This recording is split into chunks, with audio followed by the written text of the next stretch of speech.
சென்னை மாநகராட்சியில் 32 கோடி ரூபாய் மதிப்பில் 500 டிராக்டர் மோட்டார் பம்புகள் வாங்கப்பட்டுள்ளன. இதன் மூலம் வடகிழக்கு பருவமழை காலத்தில் ஏற்படும் வெள்ள பாதிப்புகளிலிருந்து தப்பிக்க முடியும் என்று தெரிவிக்கப்பட்டுள்ளது.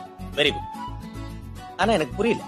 சிங்கார சென்னை பொறுத்தவரை 95% வரை கம்ப்ளீட் ஆயிடுச்சு. 98% பணிகள் நிறைவடைந்து விட்டது. ஒரே நாளில் 20 சென்டிமீட்டர் மழை வந்தாலும் கூட அதை தாங்கும் அளவுக்கான சக்தி சென்னை மாநகர சாலைகளும் சென்னை மாநகரின் மழைநீர் வடிகால்வாய் அமைப்புகளும் பெற்றிருக்கிறது. புறநகரை பொறுத்தவரைக்கும் 100% முடிந்து விட்டது. எல்லாம் 99% முடிஞ்சிருச்சு. அவங்க சொல்ற 4000 கோடின்னு சொல்றாங்கல்ல, இந்த வேலை முடியல. இந்த வேலை நடந்துகிட்டு இருக்கு. புரிஞ்சு போச்சு.